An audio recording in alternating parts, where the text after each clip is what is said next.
Good morning all of you. मैं Sumer Singh Shekhawat, lecture mathematics Guda public school online classes में आपका हार्दिक स्वागत करता हूँ। बेटा, एक अपन नए टॉपिक ले रहे हैं, सेमिस्टर संख्याएँ। अब सेमिस्टर संख्याओं से पहले यदि अपन देखें कि जैसे हमें द्विघात समीकरण हल करते हैं, जैसे एक द्विघात समीकरण है x स्क्वायर प्लस 4 बराबर 0 है। इसको जब अपन हल करें तो हम इसको लिख सकते हैं x स्क्वायर बराबर -4 और x बराबर जो मान होगा वो क्या हो जाएगा, प्लस माइनस अंडर रूट -4। अब इसका हल जो होगा वो क्या होगा, एक काल्पनिक मान होगा, वास्तविक संख्या यहाँ इसका हल नहीं हो सकता। तो ये जो ऋणात्मक संख्या है, इस ऋणात्मक संख्या का जब अपन वर्गमूल करें तो इसका जो वर्गमूल है वो एक काल्पनिक मान होता है। तो यहाँ जब अपन इसका हल करेंगे तो इसको हम इस रूप में लिखते हैं, x बराबर प्लस माइनस 2 इंटू आइटा। गणितज्ञ आयलर ने ये जो ग्रीक अक्षर दिया था, इस ग्रीक अक्षर को उसने आइटा नाम दिया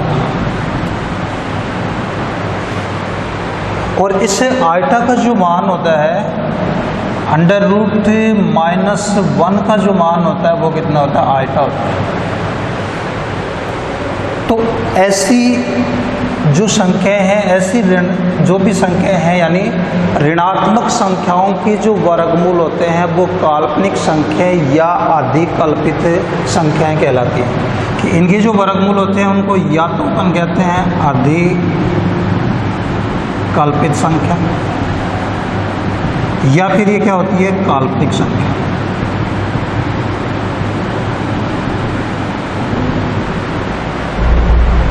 तो इसके बाद जब अपन आते हैं इस पर कि आइटा, अगर आइटा के ऊपर जैसे आइटा स्क्वायर है तो आइटा स्क्वायर का मान कितना हो गया, -1 हो गया। तो यदि आइटा के ऊपर अगर समघात है, कि आइटा की घात अगर सम है तो इसका मान या तो +1 होगा या इसका मान -1 होगा। और यदि आइटा के ऊपर घात वो कोई विषम है, या तो अगर सम है, घात अगर सम है तब तो ये मान होगा, और अगर आइटा की घात विषम है तो आइटा का जो मान है या तो प्लस आइटा होगा या माइनस आइटा होगा। अब अपन चलते हैं कि सेमिस्टर संख्याएं क्या हैं आपकी। तो सेमिस्टर संख्याओं पर जब अपन चलें,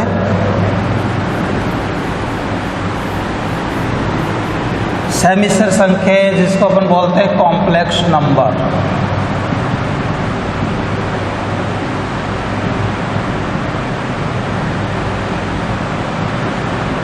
जिनको C से इंडिकेट करते हैं, Z से भी इंडिकेट करते हैं, तो x प्लस आइटा y। यदि x और y वास्तविक संख्याएं हों, यदि x और y वास्तविक संख्याएं हों तो x प्लस आइटा y रूप की जो भी संख्याएं होती हैं वो समिश्र संख्याएं कहलाती हैं। कि यदि x और y वास्तविक संख्याएं हो तो x प्लस आइटा y रूप की जो भी संख्याएं होती हैं वो समिश्र संख्याएं होती हैं, जहां x जो है वो तो कहलाता है वास्तविक भाग, जिसको हम लिख सकते हैं, यदि इसको हम z के बराबर इंडिकेट करें तो इसको अपन लिख सकते हैं रियल z। और y जो होती है वो कहलाता है काल्पनिक भाग, जिसको हम लिख सकते हैं इमेजिनरी z। कि x यहाँ पर वास्तविक भाग होगा, y यहाँ पर क्या होगा, काल्पनिक भाग होगा। तो यदि अक्ष और वाई वास्तविक संख्या हो तो अक्ष प्लस आल्टा वाई रूप की जो भी संख्याएं होती हैं वो समिश्र संख्याएं कहलाती हैं। जहां अक्ष उसका वास्तविक भाग होता है जिसे रियल जेड से लिखा जाता है, वाई काल्पनिक भाग होता है जिसे इमेजिनरी जेड के द्वारा लिखा जाता है। इसके बाद समिश्र संख्याओं को अगर क्रमित युग्म में लिखा जाए,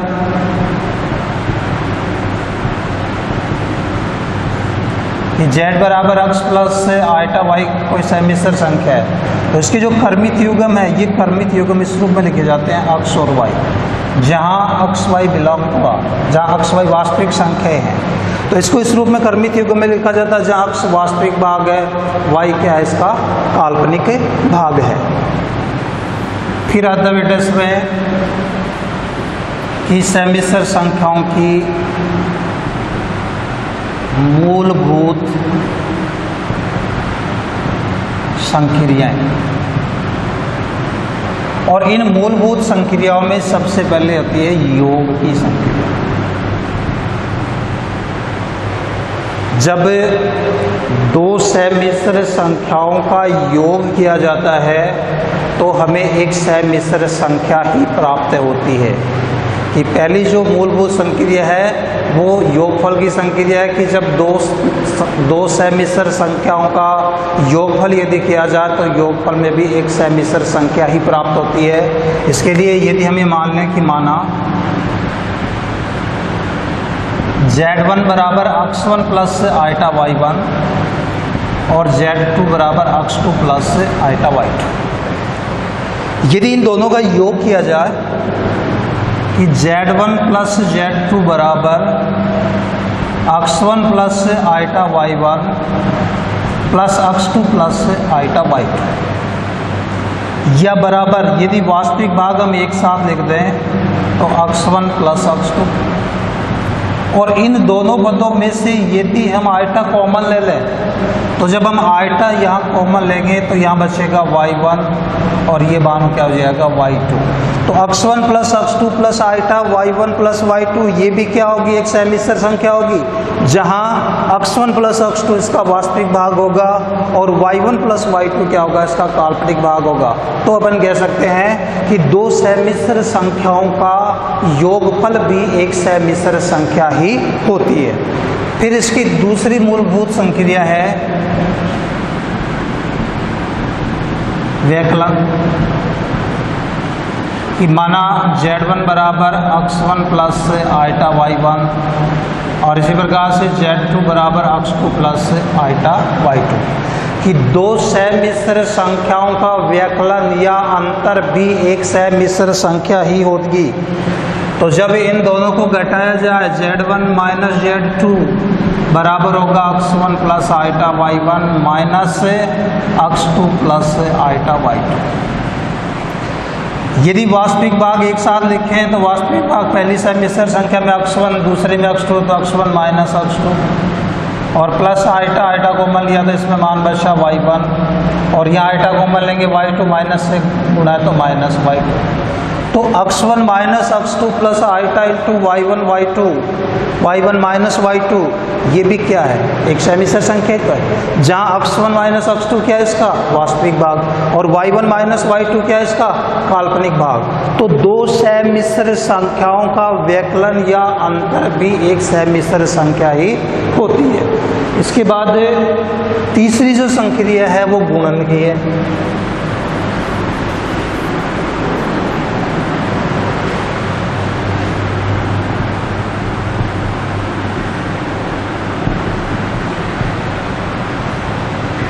माना Z1 बराबर x1 प्लस आल्टा y1 और Z2 बराबर x2 प्लस आल्टा y2, दो समिश्र संख्याओं का गुणनफल भी एक समिश्र संख्या ही प्राप्त होगी। तो यदि हम इन दोनों समिश्र संख्याओं का गुणनफल करें Z1 इंटू Z2 बराबर x1 plus ultra y1 into x2 plus ultra y2, गुणा जब अपन करें पहले x1 से इन दोनों को यदि गुणा करें तो जब हम x1 को x2 से गुणा करेंगे तो मान आएगा x1 इंटू x2। फिर हम x1 को आइटा y2 से यदि गुणा करेंगे तो यहाँ मान आएगा प्लस आइटा x1 y2। इसके बाद इससे इन दोनों को गुणा करें तो आइटा y1 को जब हम x2 से गुणा करेंगे तो मान आएगा प्लस आइटा x2 y1, और आइटा y1 को यदि हम आइटा y2 से गुणा करेंगे तो यहाँ मान आएगा आइटा स्क्वायर y1 y2, या बराबर ये मान हो जाएगा आपका x1 x2 plus iota x1 y2 plus iota x2 y1, और यहाँ आइटा स्क्वायर, चूँकि आइटा स्क्वायर का मान होता है -1, इसकी जगह यदि हम -1 रखेंगे तो आपका ये मान क्या हो जाएगा -y1 y2, तो यहाँ आ गया माइनस का y1 y2। आइटा रहित पद, इनको अगर अपन एक साथ लिखेंगे तो आपका मान होगा x1 x2 minus y1 y2, और जिन पदों में आइटा विद्यमान उनमें से यदि अपन आइटा कॉमन लें तो इसमें जब हमने आइटा कॉमन लिया तो यहाँ मान बचा x1 y2 और इसमें मान बचेगा प्लस x2 y1। तो ये इन दोनों सहमिश्र संख्याओं का गुणनफल आया। तो ये भी एक सहमिश्र संख्या ही है, जहाँ x1 x2 minus y1 y2 तो क्या है वास्तविक भाग, x1 y2 plus x2 y1 क्या है इसका काल्पनिक भाग। तो दो सहमिश्र संख्याओं का गुणनफल भी एक सहमिश्र संख्या ही होगी। इसके बाद चौथी इसकी जो मूलभूत संक्रिया है उसके अंदर है भागफल।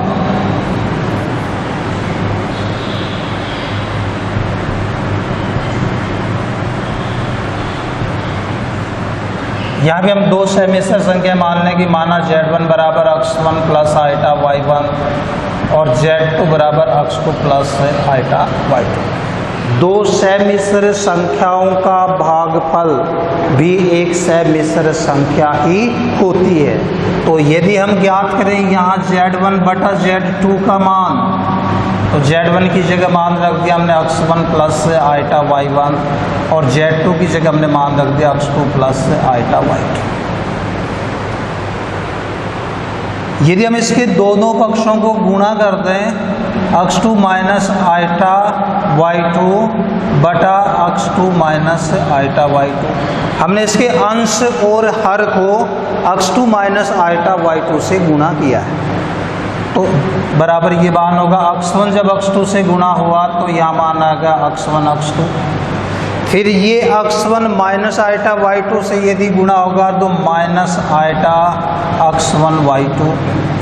इसके बाद ये आइटा y1 इस मान से गुणा होगा तो यहाँ मान आएगा प्लस आइटा x2 y1, और जब ये मान इससे गुणा होगा तो मान आएगा minus iota square y1 y2। ये तो यहाँ गुणा हो गया। इसके बाद हर में जब अपन गुणा करें तो हर में गुणा करेंगे तो ये a plus B into A minus B का मान है, और a plus B into A minus B क्या होता है a square minus B square, जहाँ एक ही जगह तो क्या आपके पास x2 तो एक तो मान आपका हो गया x2 square minus B square, B की जगह क्या मान आपके पास आइटा y2 तो ये हो जाएगा आइटा स्क्वायर y2 स्क्वायर, या बराबर ये मान आ गया आपका x1 x2 minus iota x1 y2 plus iota x2 y1। चूँकि आइटा स्क्वायर बराबर होता है -1, इसकी जगह -1 यदि हम रखेंगे तो माइनस और माइनस हो जाएगा प्लस, और ये हो जाएगा y1 y2 बटा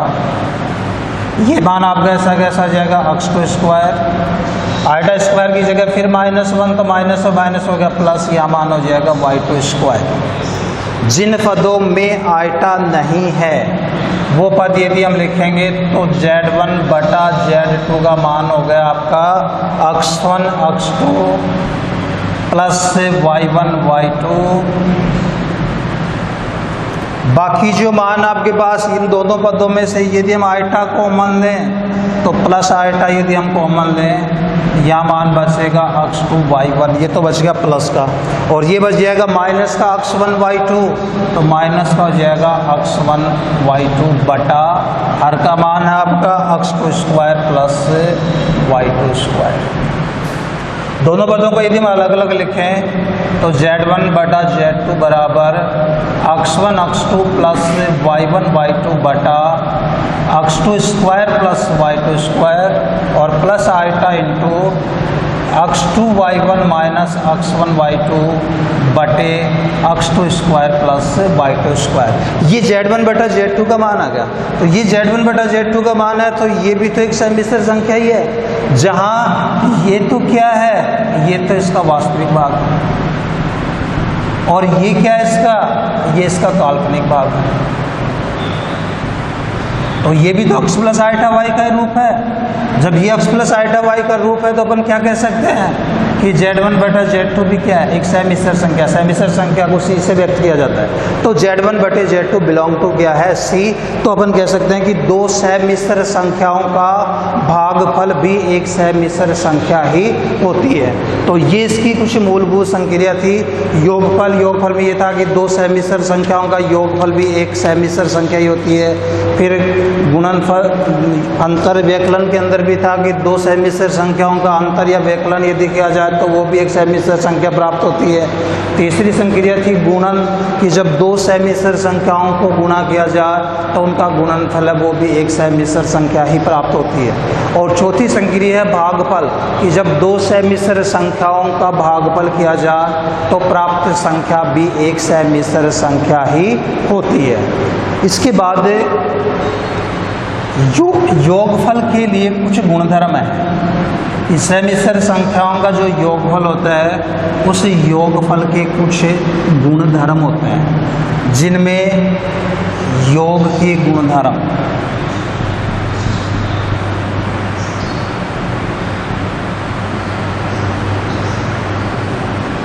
जिनमें पहला गुणधर्म होता है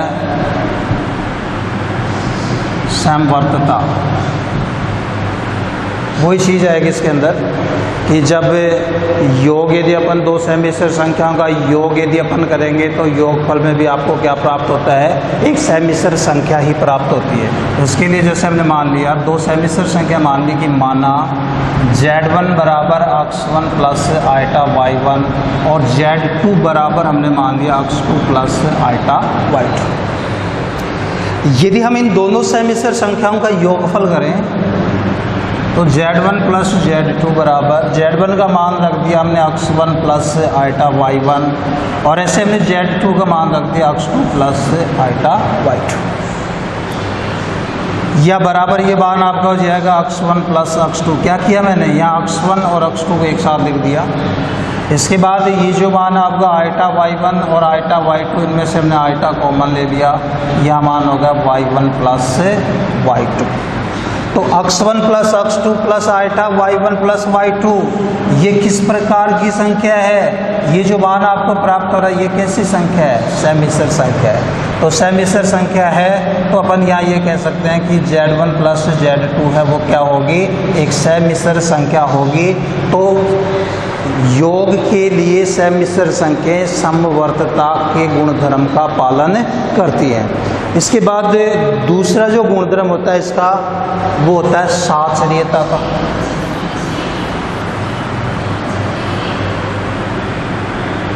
दूसरा गुणधर्म है साहचर्यता,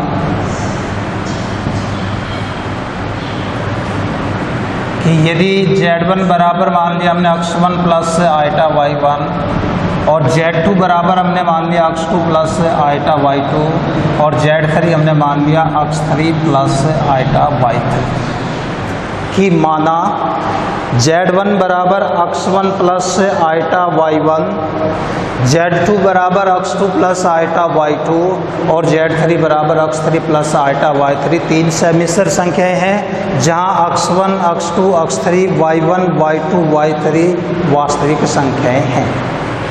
अब यदि हम यह मान ज्ञात करें z1 plus z2 plus z3, इसका मान यदि अपन ज्ञात करें तो z1 प्लस z2, z1 का मान रख दिया बेटा x1 plus iota y1, z2 का मान रख दिया x2 प्लस आइटा y2 और इसी प्रकार से z3 का मान रख दिया x3 प्लस आइटा y3। ये x1 प्लस x2 दोनों वास्तविक भाग हैं, इनको यदि हम एक साथ करें तो x1 प्लस x2 और प्लस इन दोनों में यदि हम आइटा कॉमन लें तो y1 प्लस y2। और प्लस आपका ये मान x3 प्लस आइटा y3। या यदि सारे वास्तविक भाग एक साथ अपन करें तो x1 plus x2 plus x3, और ऐसे इन दोनों पदों में से यदि हम आइटा कॉमन लें तो y1 plus y2 plus y3। ऐसे भी तो लिख सकते हैं इस मान को कि हमने x1 प्लस ऐसे इन दोनों को एक साथ लिख दिया x2 प्लस x3, क्या फ़र्क पड़ेगा? ये लिख सकते हैं अपन कि जैसे 2 प्लस 3 प्लस 5, 5 3 8 2 10 ही थे। अगर ऐसे लिखते हैं 2 प्लस 3 प्लस 5 तो भी वही मान है। तो वैसे मैंने इसको लिखा कि x1 को मैंने अलग कर दिया और यहाँ x2 और x3 को एक साथ लिख दिया। इसी प्रकार से यदि हम आइटा y1 को अलग कर दें और इन दोनों को एक साथ लिख दें आइटा y2 प्लस y3, तो इन दोनों मानों को जब एक साथ लिखा जाए तो यहाँ से आपको मान प्राप्त हो गया x1 plus iota y1 plus इनको अगर एक साथ लिखेंगे तो यहाँ आपको मान प्राप्त हो रहा है x2 plus x3 plus iota y2 plus y3। तो ये बेटा किसका मान था? हमने x1 प्लस आइटा y1 किसको माना था? हमने z1 को माना था। तो इसकी जगह तो अपन क्या रखते हैं? z1। और ये जो मान है ये मान किसका हो गया आपका? z2 प्लस z3 का। कैसे हो जाएगा?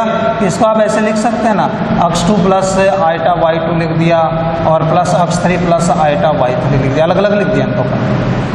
x2 के साथ हमने आइटा y2 लिख दिया और x3 के साथ हमने आइटा y3 लिख दिया। तो ये किसका मान था? z2 का। ये मान किसका? z3 का।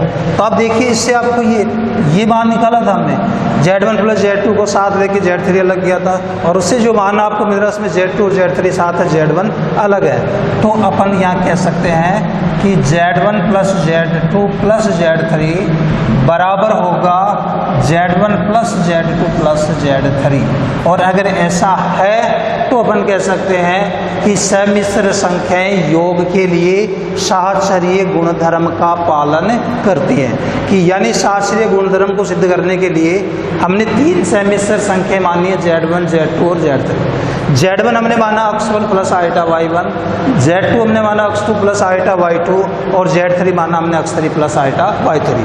फिर हमने ज्ञात किया z1 plus z2 plus z3, तो z1 और z2 के मान रख दिए x1 plus iota y1 plus x2 plus iota y2 plus z3 का मान रख दिया हमने x3 प्लस आइटा y3। इसके वास्तविक भाग एक साथ किए तो x1 प्लस x2, इन दोनों में हमने आइटा कॉमन लिया तो बचा y1 प्लस y2 और ये मान आपका ऐसा कैसा। इसके बाद सारे वास्तविक मान एक साथ करें तो x1 प्लस x2 तो ये था, x3 ये तो आ गया आपके पास x1 plus x2 plus x3 और ऐसे आइटा कॉमन लेंगे तो y1 plus y2 plus y3। अब x1 यहाँ से अलग कर लिया, x2 प्लस x3, यहाँ से y1 को अलग कर लिया तो आइटा y1 शेष बच गया plus iota y2 plus y3। तो x1 प्लस आइटा y1 को एक साथ लिख दिया, x2 plus x3 plus iota y2 plus y3 को एक साथ लिख दिया, जिसको हम इस रूप में भी लिख सकते हैं इस मान को x2 plus iota y2 plus x3 plus iota y3। तो ये जो मान आपका x1 प्लस आइटा y1 ये तो किसका मान है? z1 का मान। और ये जो x2 प्लस आइटा y2 ये किसका मान है? z2 का मान। और ये जो x3 प्लस आइटा y3 ये किसका मान है? z3 का। तो ये मान आपका होगा z1 plus z2 plus z3। तो अपन कह सकते हैं कि ये जो मान है इस मान के बराबर है, और अगर ये मान इसके बराबर है तो अपन कह सकते हैं कि समिश्र संख्याओं में योग जो है वो शास्त्रीय गुणधर्म का पालन करता है। इसके बाद तीसरा जो गुणधर्म है वो है कर्म विनिमयता।